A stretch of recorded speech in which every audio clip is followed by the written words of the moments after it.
अगली सुबह हम उठे तो सबके सब सही सलामत थे। अब शायद 7 लोगों के खराटे सुनकर भालू ने भी डिनर स्किप करने का सोचा होगा। रात के अंधेरे में हम जहां रुके थे इसका अंदाज़ा हमें सुबह उठ के हुआ। हवा ठंडी थी, साथ में बहती नदी कुछ कुछ जमी हुई थी और दूर पहाड़ों पर पड़ी बर्फ़ धूप में चमक रही थी। ट्रिप प्लान करने वाले दोस्त का अंदाज़ा था कि पास में शायद ग्लेशियर है। रात में हमने इस जगह में जो कुछ गंदगी डाली थी उसे जलाकर हमने अपना सफ़र शुरू किया।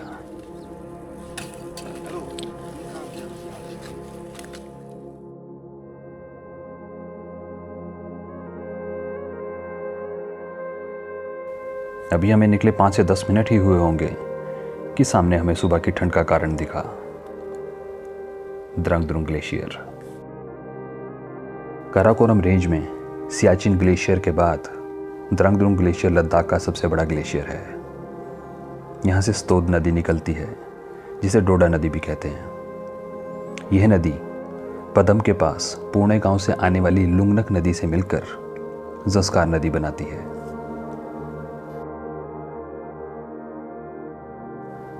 द्रंग द्रुंग से 6 किलोमीटर आगे है पेंसिला।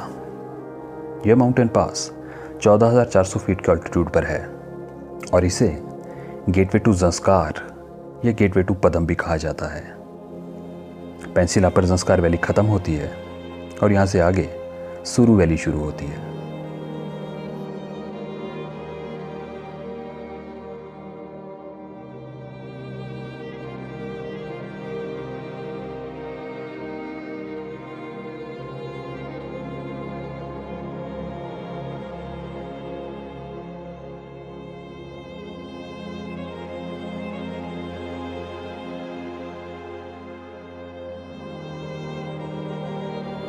जब आप सुरू वैली में एंटर करते हैं तो पेंसिला से 25 किलोमीटर आगे है सुरू वैली का पहला गांव रंगदुम।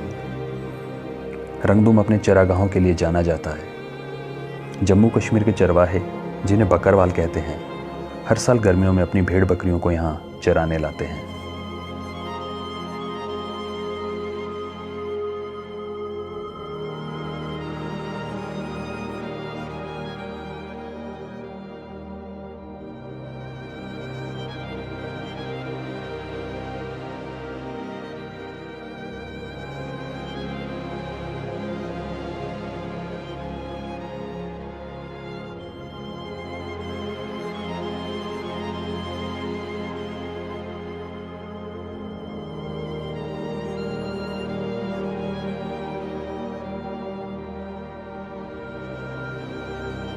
रंगदुम में ब्रेकफास्ट करने के बाद हमने अपना सफ़र जारी रखा।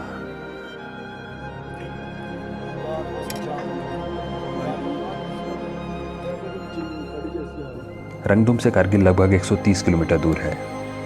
इन 130 किलोमीटर में देखने के लिए पारकाचिक ग्लेशियर और नुनकुन नाम के 2 पहाड़ हैं।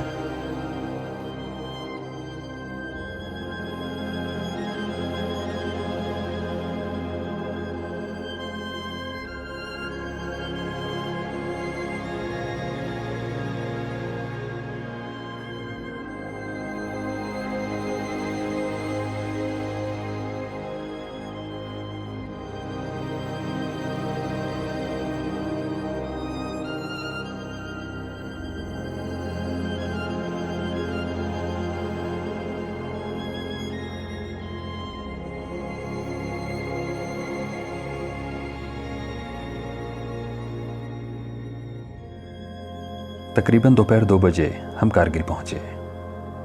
कारगिल लेह के बाद लद्दाख का दूसरा बड़ा शहर है और यह श्रीनगर और लेह से लगभग बराबर दूरी पर है। लंच करने के बाद डिसाइड हुआ कि लेह जाने से पहले हम कारगिल वॉर मेमोरियल जाएंगे, जो कारगिल श्रीनगर रोड पर कारगिल से 54 किलोमीटर दूर द्रास गांव में है। यह मेमोरियल संडे को बंद रहता है और बाकी दिन सुबह 10 बजे से दोपहर 12 बजे तक और दोपहर 2 बजे से शाम 5 बजे तक खुला रहता है। अब अगर यह जगह आपकी लिस्ट में है तो अपनी ट्रिप आप यह टाइमिंग ध्यान में रखते हुए प्लान करें। यह मेमोरियल भारतीय सेना द्वारा 1999 में भारत पाकिस्तान युद्ध के दौरान ऑपरेशन विजय की ऐतिहासिक सफलता की याद में बनाया गया है। यह मेमोरियल उन सभी जवानों को समर्पित है जिन्होंने इस युद्ध में शहादत दी।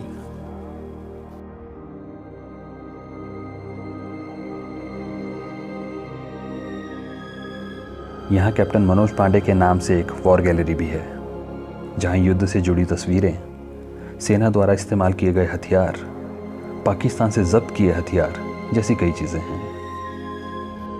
यहाँ से आप टाइगर हिल, राइनो हॉर्न और पॉइंट 4875 को देख सकते हैं, जहाँ इस युद्ध की निर्णायक लड़ाइयाँ लड़ी गई थी। पॉइंट 4875 की ऐतिहासिक जीत में कैप्टन विक्रम बत्रा और उनकी प्लाटून द्वारा दिखाई गई वीरता के लिए पॉइंट 4875 का नाम कैप्टन विक्रम बत्रा के नाम पर बत्रा टॉप रखा गया। यह सब देखकर शायद ही कोई भारतीय होगा जो भावुक ना हो और इनसे प्रेरित ना हो। तो आप अगर लेह लद्दाख आएँ तो इन भारत माँ के वीरों को श्रद्धांजलि ज़रूर देकर जाएं। हम 5 बजे मेमोरियल से लेह के लिए निकले, जो यहाँ से लगभग 270 किलोमीटर दूर है।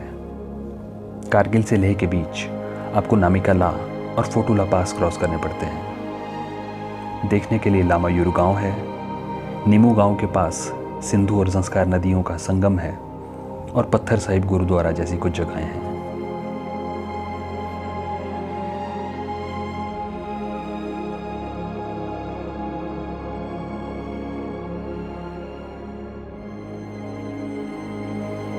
तकरीबन रात 12 बजे हम लेह पहुंचे। अब समय था सोने का।